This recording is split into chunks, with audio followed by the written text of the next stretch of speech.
নবীজি সাল্লাল্লাহু আলাইহি ওয়াসাল্লামকে ঘুমের মধ্যে স্বপ্নে দেখার কোনো আমল আছে কিনা? পিয়ার হাবিব সাল্লাল্লাহু আলাইহি ওয়াসাল্লামকে স্বপ্নে কে না দেখতে চায়? আমরা সবাই দেখতে চাই। আল্লাহ আমাদের সবাইকে তৌফিক দান করুন। এখন কথা হচ্ছে কোন আমল বা কিভাবে নবীজিকে স্বপ্নে দেখা যায়? নবীজি সাল্লাল্লাহু আলাইহি ওয়াসাল্লামকে স্বপ্নে যারা দেখতে চান, সর্বপ্রথম এক নম্বর আমল হচ্ছে নবীজি সাল্লাল্লাহু আলাইহি ওয়াসাল্লামের সুন্নাহকে ভালোবাসা, নবীজি সাল্লাল্লাহু আলাইহি ওয়াসাল্লামকে ভালোবাসা, নবীজির সুন্নাহ মোতাবেক জীবনযাপন করা, দুরূদ শরীফের আমল বেশি বেশি করা। প্রথমত, নবীর আকৃতি শয়তান ধারণ করতে পারে না, নাউজুবিল্লাহ। নবীর আকৃতি শয়তান ধারণ করতে পারে না, কিন্তু শয়তান বুজুর্গের আকৃতি তো ধারণ করতে পারে, একটা হুজুরের আকৃতি ধারণ করতে পারে। আয়শা বলল যে আমি হচ্ছে অমুক, আমি হচ্ছে ইমাম মাহদি, আমি হচ্ছে দাজ্জাল, আমি হচ্ছে নবী, এরকম তো বলতে পারে। এই জন্য আপনাকে আমাকে একটা জিনিস মাথায় রাখতে হবে, নবীজি সাল্লাল্লাহু আলাইহি সাল্লামকে দেখার আগে শামায়েলে তিরমিজি থেকে গুগলে পাবেন নবীজির আকার আকৃতি কেমন ছিল, এই জিনিসটা ক্লিয়ার একটা ধারণা থাকা উচিত। পিয়ারা হাবিব সাল্লাল্লাহু আলাইহি ওয়াসাল্লাম কেমন ছিলেন এই বিষয়টা যদি আপনার ধারণা না থাকে, তাহলে দেখবেন আরেকজনকে আর বলবেন যে আমি নবীজি সাল্লাল্লাহু আলাইহি সাল্লামকে দেখেছি। শুনেন, বাংলাদেশে এমন অনেক মানুষ আছে যারা নামাজ পড়ে না, অথচ দাবি করে যে নবীকে কয়েকশো বার আমি দেখেছি। নামাজ পড়ে না, তো ফরজ নামাজ না পড়ে কেউ যদি নবী সাল্লাল্লাহু আলাইহি সাল্লামকে দেখতে চায়, এটা ভণ্ডামি ছাড়া আর কিছু না, এটা সম্ভব না। নবীকে তারাই দেখতে পাবে যারা নবী সাল্লাল্লাহু আলাইহি সাল্লামের প্রকৃত আশিক, যারা নবীকে ভালোবাসে। কেমন ছিলেন আমার নবী? নবীজি সাল্লাল্লাহু আলাইহি সাল্লামের গড়ন মানে চেহারা, শরীর, শারীরিক অবয়ব অন্যদের সাথে মিলত না ভাই। মানানসই গড়নের দেহের অধিকারী ছিলেন আমার পিয়ারা হাবিব সাল্লাল্লাহু আলাইহি ওয়াসাল্লাম। চোখ দুটো ছিল ডাগর, মানে একেবারে ছোটও না একেবারে বড়ও না, গোল গোল। চোখের মণিটা ছিল একেবারে কালো, কুচকুচে কালো, পাশের সাদা অংশটা ছিল একেবারে শুভ্র। পিয়ারা হাবিব সাল্লাল্লাহু আলাইহি ওয়াসাল্লামের বুক থেকে নাভি পর্যন্ত একটা সরু রেখা নেমে গিয়েছিল। কিসের? পশমের।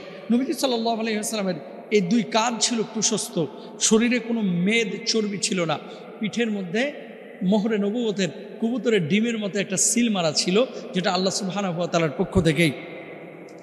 আল্লাহর হাবিব সাল্লাল্লাহু আলাইহি ওয়াসাল্লামের দাঁতগুলো ছিল একেবারে মুক্তার দানার মতো ঝকঝকে ফকফকে। নবীজি সাল্লাল্লাহু আলাইহি ওয়াসাল্লামের এই দন্ত মুবারকের মাঝখানে ছিল একটু একটু ফাঁকা অংশ। ভ্রু দুটোর মধ্যে কোনো ফাঁকা ছিল না, বরং এই ভ্রু দুটো আল্লাহর হাবিব সাল্লাল্লাহু আলাইহি ওয়াসাল্লামের একটু মিলানো ছিল, মিলানো। সুবহানাল্লাহ। নবীজি সাল্লাল্লাহু আলাইহি ওয়াসাল্লামের চেহারাটা কেমন ছিল? না ফর্সা, না লাল, না শ্যামবর্ণ, তাহলে কেমন? দুধে আলতা মিশাইলে যেরকম একটা কালার হয়, আল্লাহর হাবিব সাল্লাল্লাহু আলাইহি ওয়াসাল্লামের চেহারা ছিল এরকম দুধে আলতা মিলানো কালারের মতো। সুবহানাল্লাহ। পিয়ারা হাবিব সাল্লাল্লাহু আলাইহি ওয়াসাল্লামের এই দুই ভুরুর মাঝখানে একটা মোটা রগ ছিল। নবীজি যখন রেগে যেতেন অথবা কখনো কখনো একটু চিন্তিত থাকতেন, নবীজির এই রগটা দুই ভ্রুর মাঝখানে একটু উঁচু হয়ে ভেসে উঠত। সুবহানাল্লাহ।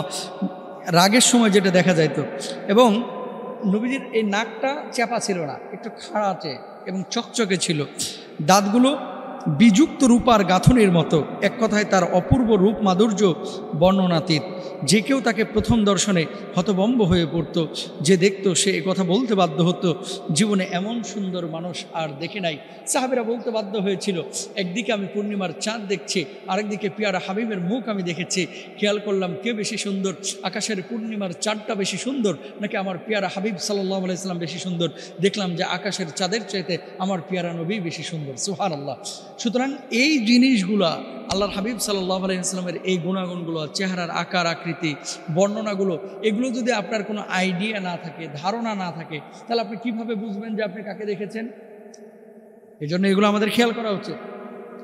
স্বপ্নে একজনকে দেখলেই এটা ধারণা করা যাবে না যে তিনি নবী, তিনি সাহাবী, তিনি ইমাম মাহদি, তিনি দাজ্জাল। সুতরাং নবীকে দেখার জন্য আপনারা যেটা করবেন, ফরজ আমলগুলো ঠিকমতো করবেন, সুন্নাহ আমলগুলো ঠিকমতো করবেন, নবীকে জীবনের চাইতে বেশি ভালোবাসবেন, নবীজি যেভাবে জীবনযাপন করতে বলেছেন সেভাবে করবেন, দুরূদ শরীফ বেশি বেশি করবেন, পবিত্র বিছানায় পবিত্র অবস্থায় ওযু করে ঘুমাবেন, রাত্রিকালীন সময়ে ডান কাত অবলম্বন করবেন এবং রাত্রিকালীন সময়ে বেশি রাত করবেন না, শেষ রাত্রে তাহাজ্জুদের নামাজের নিয়তে ঘুমাবেন। ইনশাআল্লাহ নবীজিকে স্বপ্নে একদিন না একদিন দেখবেন। আল্লাহ আমাদের তৌফিক দান করুন।